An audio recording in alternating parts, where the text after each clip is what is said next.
مانی داره بخمل دوزن مردمانگن عاشقی چند روزه مردمانگن عاشقی چند روزه خوبش سری سالگن به اشته روزه خوبش سری سالگن به اشته روزه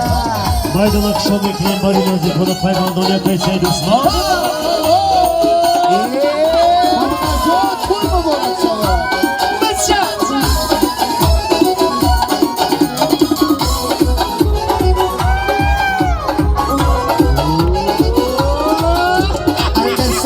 گلانه در میدانه در سینه مرا صدایی های مجنونه لیلی به زبانی شکرینش بگو اینجا به مناسبی قدی مجنونه اینجا به مناسبی دلی مجنونه ستاره بر آمده قریبی روزه ستاره بر آمده قریبی روزه در گذری ما نگاه بخمل دوزه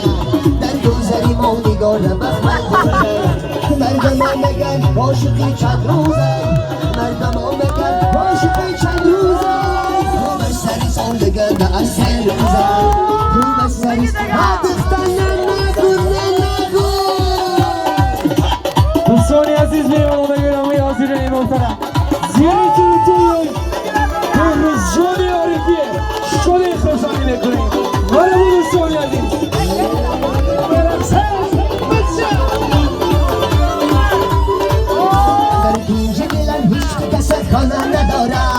خانه نداره خانه نداره کس راه داری کل بی ویرانه نداره ویرانه